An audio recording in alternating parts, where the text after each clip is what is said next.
Канат Хасанов: балакай, өзүңдү олуя сезбей дуэлге кел. Хасанов Сегизбаевди дуэлге чакырды. 9 декабрда адвокат жана Чоң Казат партиясынын мурунку мүчөсү Канат Хасанов Facebook социалдык тармагындагы баракчасы аркылуу түз эфирге чыгып, бир күн мурун Садыр Жапаровду дебатка чакырган президентке талапкер Абдил Сегизбаевга өтө катуу кайрылуу жасады. Хасанов Абдил Сегизбаевдин өзүн ыйык адамдай көрсөтүп жатканына ачууланып жатат. Канат Хасанов Абдил Сегизбаев УКМКны жетектеп турганда уулуна кысым көрсөтүп, Садыр Жапаровдун уулдарына иш козгогонун, Өмүрбек Текебаевдин иши боюнча жасалма документтерди жасагандыгын белгиледи. Азыр эми отуруп алып өзүңдү акылдуу көрсөтүп жатасың. Сен Маевский келгенин, аны УКМКнын кызматкерлери коштоп жүргөнүн унуткан жоксуңбу? Болот экөөңөрдүн 350 килограмм алтынды менчиктештирип алганыңардычы? Болот ошол 350 килограмм алтын боюнча издөөдө жүрөт.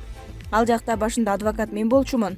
Эгер унутпасаң, УКМКнын коррупцияга каршы күрөшүү кызматынын кызматкерлери бүтүндөй операция өткөрүшкөн. Буга дагы көз жумуп койдуңбу деп суроо салды Канат Хасанов. Урматтуу Абдилчик, силер сотторго кийлигишип, компанияларга мыйзамсыз текшерүүлөрдү жүргүзүп, мени банкрот кылгансыңар. Сен Икрамов жана Болот менен биригип ар кандай иштерди жасаганыңарды билебиз. Эми болсо азыр баарына Илмияновду күнөөлөп жатасың. Бул эркекчиликке жатпайт, деди Хасанов. Ал Сегизбаев 2010-жылы КСДПнын штабына оң рулдуу Ауди үлгүсүндөгү автоунаа менен келгенин, азыр болсо кандай унаа тээп жүргөнүн, кандай үйдө жашап жатканын сурап, мунун баарына акчаны кайдан алганына кызыкты. Садыр Жапаров: жигит болсо дебатка келсин деп жатасың. Эркек болсоң мени дуэлге чакырчы. Биз экөөбүз башкача дуэл өткөрсөк болот, мисалы рингде, деди ал. Канат Хасанов Сегизбаев Садыр Жапаровду кандай максатта дебатка чакырганын айтты. Президенттик шайлоо бүтсө сагада кезек келет. Ошондо мен саясий туткунмун, бул саясий буйрук деп кыйкырып чыгыш үчүн жасап жатасың, деди ал. Дайынсыз жоголгон Асылбек Жээнбеков биринчи жолу жогорку кеңешке келди. Ал айлыгын толугу менен алды. Бүгүн жогорку кеңештин жыйынында Асылбек Жээнбеков 5-октябрдагы башаламандыктан кийин биринчи жолу келди. 2 айдан бери дайынсыз жок болуп кеткен Жээнбеков айлык маяналарды толугу менен алды.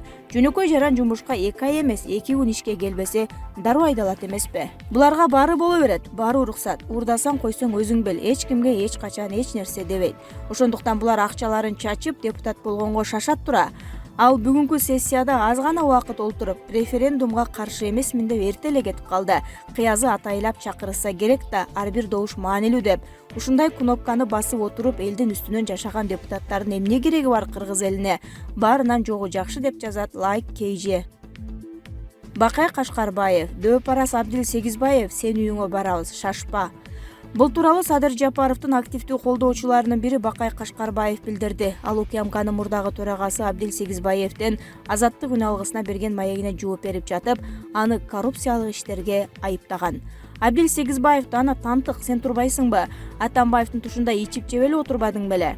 Ичип жегендерди эмнеге ошол учурда кустурган жоксуң? Бук жеп жүрдүңбү? Сен үйүңө барабыз, шашпа, камаласың, ошондо башым ооруп жатат деп калба, дейт ал. Сыймык Жапыкеев: элди алдап, карапайым калктын башын айлантып жатабы?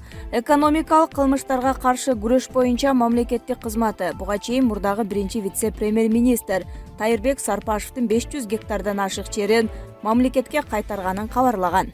Аталган мекеменин жетекчиси Сыймык Жапыкеев муну өзүнүн өтө чоң эмгеги катары кабарлаган. Сарпашев мамлекетке кайтарды деген жер Токтогул район Торкент айылындагы 500 гектар жайыт экени да кабарланган. Тилекке каршы Жапыкеевдин бул маалыматы калп болуп чыкты. Аны токтогулдук журналист Баяна Куулова да Facebook'тагы баракчасына жазып чыкты. Ал жерлер мамлекеттик эле болчу. Болгону Сарпашевтар ижарага эле алынган жер. Кудайды карап калп айтсаңар боло, кичине, дейт ал. Ал эми жайыттар жөнүндө Кыргыз Республикасынын мыйзамынын 2 жана 3 беренелерине ылайык жайыттар Кыргыз Республикасынын гана менчигинде турат. Муну менен Жапыкеевдин Сарпашев боюнча айткандары жөн эле калп болуп чыктыбы деп жазат Саясат KG. Текебаев: Акаевдин, Бакиевдин, Атамбаевдин убагында чектелбеген укук бүгүн чектелеби? 9 декабрда жогорку кеңештин жыйынында Өмүрбек Текебаев күн тартип маселелери каралаардын алдында билдирүү жасоо үчүн 10 мүнөт убакыт берүүнү суранды. Анда вице-спикер Мирлан Бакиров добуш берүүнү бүтүрүп, күн тартибин кароого өтөбүз деп билдирди. Күн тартибинде биринчи добуш берүүнү бүтүрүп, андан кийин күн тартибине өтөбүз. Добуш берүү учурунда талкууга жол берилбейт, деди ал. Фракциялар жыйында билдирүү жасаганга кепилденген укугу бар. Мен талкуу иретинде сөз сураган жокмун. Мен бүгүнкү маселе карааларда билдирүү жасоо үчүн убакыт сурадым. Мен талкууга катышайын деген жокмун. Фракциянын укугун чектебеңиз. Фракциянын укугу Акаевдин, Бакиевдин, Атамбаевдин убагында да чектелген эмес. Эмне бүгүнкүлөр чектеп коеюн деп жатабы, деди Текебаев. Момбеков: Венециялык комиссия азыркы 6-чакырылышты никтосуңар, деди. 9 декабрда жогорку кеңештин жыйынында депутат Рыскелди Момбеков баш мыйзам өзгөргөнү менен элдин жашоосу өзгөрбөй турганын айтты. Мыйзамдын автору сиз айтып жатпайсызбы? Мыйзам жолу менен кетип бара жатабыз депчи. Бул мыйзамдын автору ким экенин жакшы билебиз да. Качан, кайсы жерден капталдан чыга калганын жакшы билебиз да. Эми бирөөнүн таштап кеткен аялын боентуп, соентуп тойго ээрчитип алып, бул менин аялым десе эл ишенеби? Эч ким ишенбейт да. Бул мыйзамга корутундуну эми берип жатат. Басым менен кабыл алынган, бачым кабыл алынган мыйзам мойнунан байланган итке эле окшош да. Эми биз бардык мыйзамды буздук, какшып калган кадырыбызды кайтыш кылып, кабырга салып жатпайбызбы? Банкрот болгон баркыбызды балталап жокко чыгарып жатпайбызбы? Баш мыйзам алмашканда элдин жашоосу алмашпайт, байманаптардын эле жашоосу алмашат. Байкуштардын жашоосу алмашпайт. Баш мыйзам алмашканда эле 2 сом да пайда көрбөйт. Элита көрөт. Мына ушул жолго алып бара жатпайсыңарбы? Заказной деп айтып жатасыңар. Венециялык комиссия заказнойбу? Венециялык комиссия азыркы 6-чакырыш силердин мөөнөтүңөр да жок, дөөлөтүңөр да жок. Никтосуңар, деди. Анда биз эмне үчүн Венециялык комиссиянын корутундусун эске албайбыз? Эмне үчүн шашабыз? Бир эле Жапаровдун сөзүн укпайлыбы же экинчи Жапаровдун сөзүн уга беребизби? Бул элдин талабы эмес да, элге адилеттүү бийлик керек, акылдуу парламент керек, деди Момбеков. Эске салсак, 9 декабрда жалпы жыйында Жогорку кеңеш келерки жылдын 10 январында мамлекеттик башкаруунун формасын аныктоо боюнча бүткүл элдик референдум өткөрүү жөнүндө мыйзам долбоорун биринчи окууда жактырды. Бакыт Төрөбаев: Москвада митингге чыккан 5 адам эл эмес.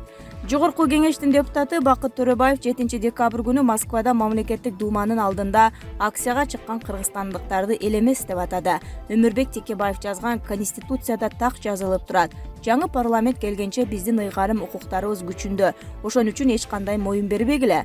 Орусияда 5 адам чыгып алып парламентти легитимсиз деп жатат. 5 адам ал элби? Бул жерде 6 миллион элибиз бар, деди ал. Москвада акцияга чыккан кыргызстандыктар баш мыйзамынын азыр сунушталып жаткан долбооруна каршы экенин билдиришип, 6-чакырылыштын депутаттарынын мөөнөтү бүткөнүн айтышкан.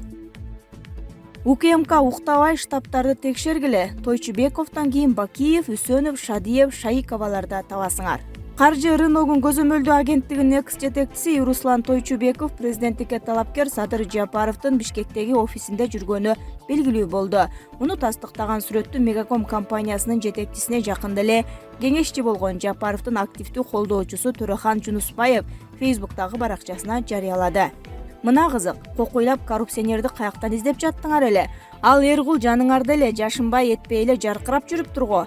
Же Тойчубеков билармандарга берчүүсүн берип, жолдугун кылып, жолун ачып алды беле? Бул адамды ит менен издеп таба албай, ана Интерпол менен издеп атышпады беле? Интерполуң деле ишке жарабаган бир чычым окшойт. Тойчубековдун мамлекетке 31 миллион сом зыян келтиргени маалым. УКМК ошол акчаны эселеп кустурдубу же жең ичинен бүтүрүп койдубу? Кыскасы ит эле болдуңар.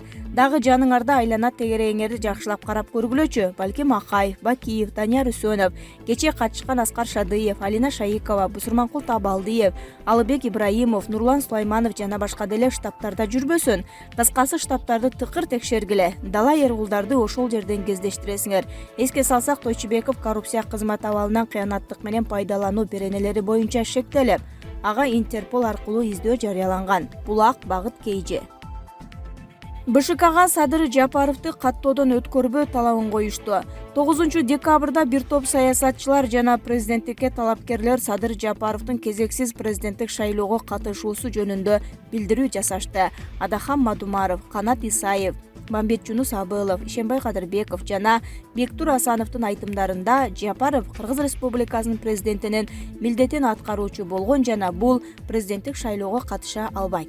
Ошондой эле бардык жол жоболор Конституцияда жазылган. Садыр Жапаров президенттин милдетин аткарып турганда өзүнүн кадрларын башкы прокуратурага, УКМКга жана президенттин аппаратына дайындаган. Бул ансыз деле башка талапкерлерге бирдей шарттарды түзүп, шайлоо жараянынын объективдүүлүгүнө шек туудурат. БШКдан Садыр Жапаровду каттоодон өткөрбөөнү талап кылабыз, деди Канат Исаев. Адахан Мадумаров Исаевдин сөзүн колдоду. Анын айтымында буга чейин коомдук ишмерлерден жана талапкерлерден БШКга кайрылуу келип түшкөн. Садыр Жапаров расмий түрдө кызматтан кетип, расмий түрдө ыйгарым укуктарын өткөрүп берген жок. Убактылуу гана токтотулган. Бул одоно мыйзам бузуу деп билдиришти маалымат жыйынынын катышуучулары. Ал эми Жалал Абад областынын мурдагы ыйгарым укуктуу өкүлү Бектур Асанов шайлоого Садыр экөөбүздөн катышышыбыз керек же экөөбүз тең четтетилишибиз керек